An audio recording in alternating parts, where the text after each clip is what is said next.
안녕하세요. 캔들피그와 기마백의 나불대화 시간입니다. 오늘은 전 세계적으로 상당히 이슈가 되고 있는 한 경제 이론에 대한 이야기를 할 텐데요. 현대 화폐 이론이라고 불리는 MMT 이론에 대해서 소개해 보겠습니다. 기마백님 모셨습니다. 반갑습니다. 기마백님. 네, 안녕하세요. 최근에 MMT라고 해서 현대화폐 이론이라는 경제학 이론이 주목을 받고 있는데요. 이 이론을 주장하는 학자들은 MMT라는 현대화폐 이론이 기존의 경제 이론을 뒤집는, 그러니까 새로운 개념의 경제 이론이 될 거라고 그렇게 얘기하고 있습니다. 기존에 우리가 잘 알고 있는 신자유주의 경제학 이론을 대체할 수 있는 대안적인 거시경제 이론이 될 수 있다는 말인데요. 그런데 사실 이 이론이 이렇게 주목을 받고 있는 것만큼 실제로는 경제학자들 사이에서 논쟁이 많이 일어나고 있는 게 사실입니다. 현대 화폐 이론이라는 게 있는데 그게 지금의 경제 이론을 대체할 만한 이론이라고 해서 주목을 받고 있다는 거죠. 네. 그런데 이게 우리 일반인들하고 무슨 상관이 있습니까? 오늘 제가 현대화폐 이론이라는 이 주제를 꺼낸 데는 이유가 있어서인데요. 지금의 우리 정부가 펼치고 있는 정책들이 이 이론이 가지고 있는 그 내용하고 상당히 비슷한 측면이 있어요. 특히나 현대화폐 이론에서는 일자리 보장 프로그램이라고 해서 일자리 정책을 하나 제안하고 있는데요. 마치 우리 정부가 이 이론을 따다 쓰는 것처럼 그 흐름이 비슷한 측면이 있어서 오늘 소개할 예정입니다. 그리고 여기서 주장하는 일자리 보장 프로그램이 현실에서는 어떻게 안 맞을 수 있는지 그 부분도 같이 얘기해보면 좋을 것 같다는 생각이에요. 현대 화폐 이론에서 이야기하는 일자리 정책이 우리 정부가 하는 거랑 비슷한데 현실에서는 안 맞다는 생각을 하시는 거네요. 네. 앞에서 얘기한 현대화폐 이론은 우리가 MMT 이론이라고 해서 그렇게 부르기도 하는데요. 사실 요즘 들어 이 용어가 갑자기 자주 나와서 그렇지 최근에 새롭게 생겨난 이론은 아닙니다. 현대화폐 이론의 요지를 얘기하면 이런 건데요. 주권 통화, 그러니까 자국 화폐를 찍어낼 수 있는 나라는 완전 고용하고 경기 부양을 위해서라면 확장적 재정 정책과 금융 완화 정책을 통해서 화폐를 계속 발행해야 된다는 건데요. 그러니까 정부에서 그렇게 화폐를 계속 찍어내도 크게 문제가 없다는 내용입니다. 그러니까 MMT 이론에서는 목적이 완전 고용이라는 그 목적 전제하에 정부가 돈을 막 찍어내고 정부 지출을 막 늘려도 문제가 없다는 거잖아요. 이해가 안 가는데요. 네, 맞아요. 우리가 보통 정부에서 화폐를 계속해서 찍어낸다고 하면 과도하게 물가가 상승하는 인플레이션 우려나 정부의 재정 적자를 걱정하게 되는데요. 당연하죠. 그런데 이 이론에서는 그런 걱정할 필요 없으니까 쓸데없는 걱정하지 말고 완전 고용을 위해서 돈이 필요하다면 필요한 만큼의 화폐를 계속해서 발행하라는 거죠. 국가가 완전 고용을 이룰 수만 있다면 정부의 재정 적자 규모가 아무리 커져도 크게 문제가 되지 않는다고 그렇게 보는 겁니다. 그러니까 MMT 이론에서는 완전 고용이 이루어진다면 정부 부채는 문제가 안 된다는 이야기인데 사실 이해를 하려고 해도 제가 이해가 안 되거든요. 이 주장의 논리 전개를 살펴보면 이런 건데요. 정부가 적자 재정을 통해서라도 실업자들을 위해서 지출을 늘릴 수 있으면 기존의 실업자들이 경제 활동에 참여할 수 있다는 그런 생각입니다. 그래야 시장에서의 생산량도 함께 늘어날 수 있다고 그렇게 얘기하는 건데요. 오히려 과도한 인플레이션을 우려해서 정부가 지출을 줄여버리면 실업자가 늘어나게 돼서 그로 인해 발생하는 사회적 비용이 더 커진다는 관점이에요. 그러니까 말이 어려워서 그렇지 정부가 재정 적자를 내더라도 일자리만 만들어내면 소비 활성화도 되고 또 소비가 활성화되니까 생산도 활성화된다 이런 건데 정부 재정 적자가 커지면 문제되는 거 아닙니까? 이 사람들이 이런 주장을 펼치는 근거에는 일본 경제가 뒷받침하고 있는데요. 우리가 과거 일본 경제를 살펴보면 대규모 금융 완화를 통해서 많은 돈을 풀었다는 건 이미 알고 있는 내용입니다. 그래서 지금의 일본 경제가 GDP 대비 공적 채무가 미국보다 3배 이상 많은 거죠. 지금 우리나라 정부 부채 40%라고 난리인데 실제로 일본은 정부 부채 200%가 넘잖아요. 네. 계산 방식에 따라서 공기업을 포함하면 우리나라 정부 부채를 63% 정도로 그렇게 볼 수도 있어요. 아무튼 간에 이렇게 일본처럼 정부가 돈도 많이 풀고 빚도 많이 지고 있으면 일본의 국채 가격이나 엔화 가치가 폭락을 해야 되는데 당시에는 그런 현상이 전혀 없었다는 겁니다. 물론 초인플레이션 현상이나 금리 폭등 같은 그런 상황도 발생하지 않았는데요. 그러니까 기존의 경제학 개념이라면 정부가 무한정 돈을 찍어내게 되면 국채 가격도 떨어지고 돈 가치도 떨어지면서 인플레이션도 발생해야 정상인데 일본 경제를 보니까 정부가 아무리 돈을 많이 찍어내도 우리가 기존의 경제학 개념에서 우려하던 그런 현상들이 없으니까 정부가 돈을 많이 찍어내도 괜찮다고 주장하는 겁니다.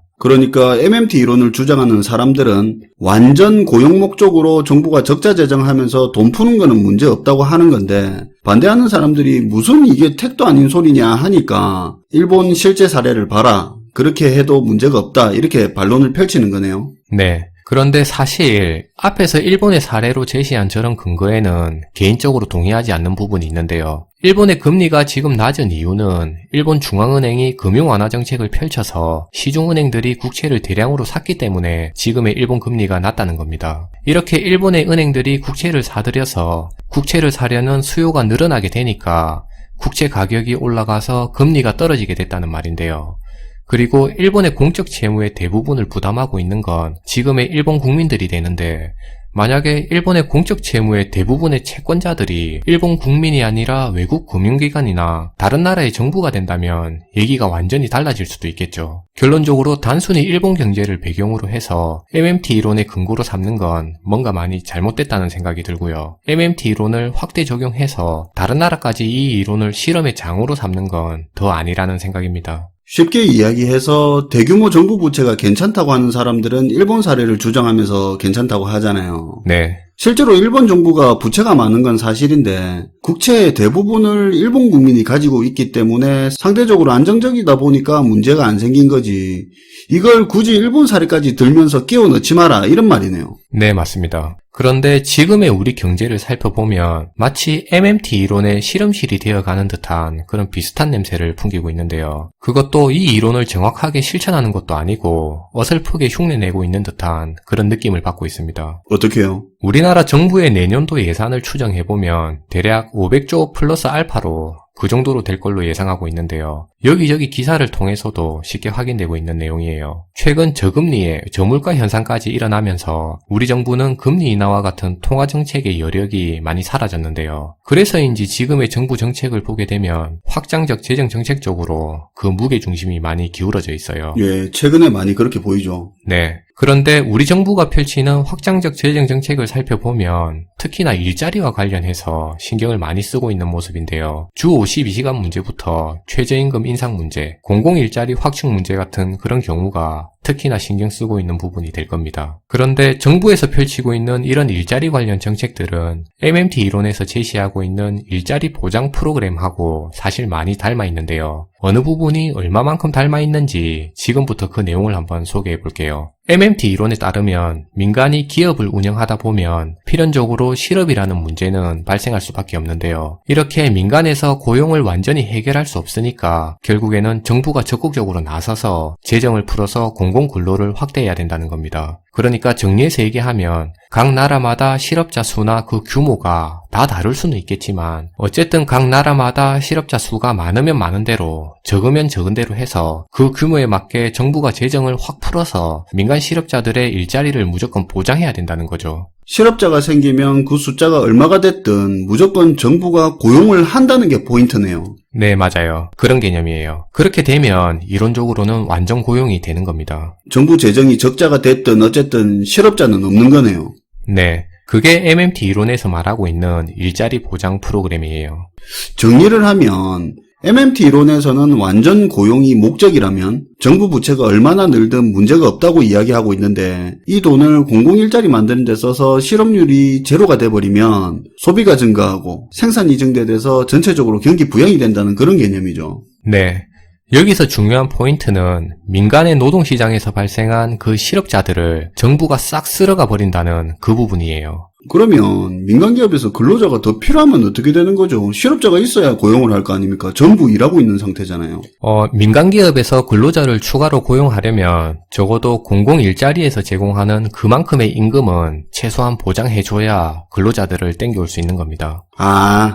그러면 공공일자리에서 주는 임금이 최저임금하고 비슷한 개념이 돼버리겠네요. 네, 맞아요. 민간기업에서 더 고용하려면 결국에는 공공근로 일자리보다 더 높은 임금을 지불해야 더 많은 근로자들을 데려올 수 있고요. 반대로 현재 고용하고 있는 민간 근로자의 임금이 공공근로자들의 임금보다 적으면 민간 근로자가 공공일자리로 넘어갈 수도 있는 건데요. 결국에 민간에서는 적정 임금을 맞춰줘야 되는 상황이 그렇게 되는 겁니다. 이렇게 정부에서 설정한 기초임금에 준하는 임금을 민간의 고용주들이 꾸준히 제공하게 되면 가계의 가처분 소득이 늘어나게 되는데요. 쉽게 얘기해서 각 가정의 주머니 사정이 빵빵해질 수 있다는 거예요. 이렇게 늘어난 가계 소득의 증가는 소비도 다양해지면서 소비시장의 그 규모도 키우게 되고요. 그렇게 소비시장의 증대는 다시 생산시장의 규모를 키우게 된다는 건데요. 이렇게 늘어난 수요시장을 채우기 위해서 기업이 투자를 늘린다든지 고용을 증대시키는 효과를 발휘할 수 있게 되는 논리입니다. 결국에 이런 선순환 구조의 사이클이 지속적으로 반복될 수 있으면 임금뿐만 아니라 물가까지 안정적으로 성장하면서 그 국가의 경제 역시 지속적으로 성장이 가동할 수 있다고 보는 거예요. 그리고 그 힘의 원천이 정부의 완전 고용정책에 힘입어서 가능할 수 있다고 주장하는 겁니다. 정부에 재정적자는 있는데 들어보니까 완전 유토피아네요. 네, 맞아요. 그런데 사실 현실에서는 이 일자리 보장 프로그램의 적용이 어렵다는 사실인데요. 왜냐하면 이 일자리 보장 프로그램이 선순환되면서 잘 돌아가려면 기본적으로 고용이 계속 유지될 수 있다는 그 전제 조건이 붙어야 되는데 실제로 현실에서는 고용을 계속 유지할 수 없다는 거예요. 최저임금 인상에 따른 지금의 우리 경제만 살펴봐도 그 부작용은 충분히 알 수 있는 내용입니다. 애초에 설정한 전제 조건 자체가 실물 경제에서 안 맞다 보니까 이론상의 논리 전개는 맞지만 현실 적용은 어렵다는 건데요.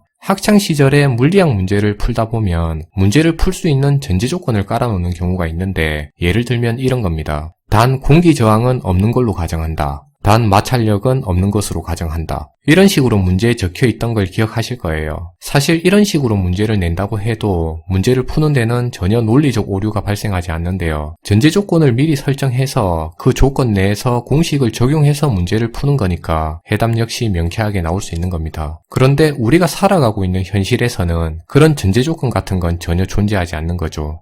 제가 지금 이 이론이 틀렸다고 얘기하고 있는 건 아니고요. 전제 조건이 설정된 상태에서의 이론에는 충분히 공감하면서 맞다는 생각도 가지고 있는데요. 다만 이런 책에서 존재하는 이론을 갖다가 전제 조건이 없는 지금의 우리 경제 현실에 정부가 그대로 갖다 대는 게 아닌가 하는 그런 의문이 생겨서 오늘 공유하는 시간을 한번 가져봤습니다. 예. MMT 이론이 학문적으로도 아직 완성이 안 된 건 맞죠? 네, 제가 책을 보니까 계속 개정이 되면서 학문적으로 발전하고 있는 과정인 것 같아요. 예, 오늘도 잘 들었습니다, 김하백님. 네, 감사합니다. 사실 이 MMT 이론이 일본 정치계랑 미국 정치계에 굉장히 빠르게 확산되고 있는데요. 우리나라만 조용하지 이 열풍이 지금 장난이 아닙니다. 우리나라도 곧 이슈가 될 텐데요. 김하백님 의견은 개인의 의견으로만 생각하시고 현대 화폐 이론이라고 하는 이 MMT 이론에 대한 대략적인 내용을 미리 알고 계시면 곧 이슈가 될 때 편하게 접하실 수 있을 거라고 봅니다. 시청해주셔서 감사하고요. 지금까지 김하백 캔들피그의 나불대화 시간이었습니다. 캔들스토리 식구가 되고 싶으시면 구독 눌러주세요.